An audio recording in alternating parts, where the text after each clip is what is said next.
مواد مخدر خیلی خطرناک است که همیشه جوانان را از آن برحذر می داریم تا به آن معتاد نشوند. ولی معتاد شدن به تلفن و اینترنت بدتر از معتاد شدن به مواد مخدر است. امروزها تلفن و اینترنت برای یک انسان از همه مهمتر و عزیزتر شده است.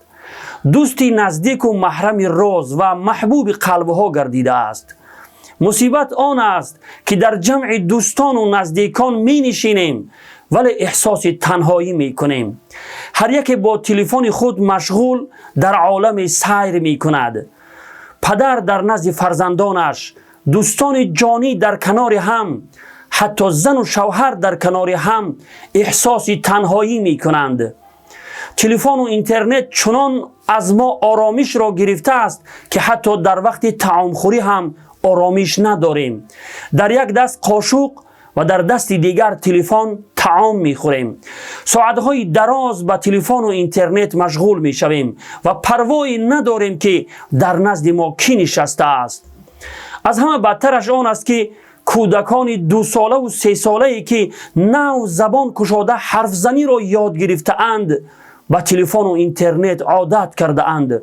چنان عادت کرده اند که اگر تلفن را از دستشان کشیده بگیری ناله و فریاد میکشند.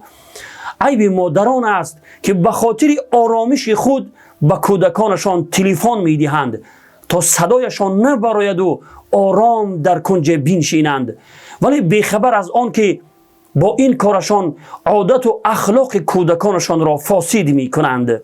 آنها حوصله خواندن و علم آموزی را از دست می دهند و هیچ شوق و رغبت به سوی علم آموزی نمی کنند. من نمی گویم استفاده از تلفن و اینترنت حرام و ناجایز است، بلکه استفاده از آن ضرورت است و باید به قدر ضرورت استفاده شود. ولی به هیچ رو استفاده تلفن و اینترنت برای کودکان صلاح نیست.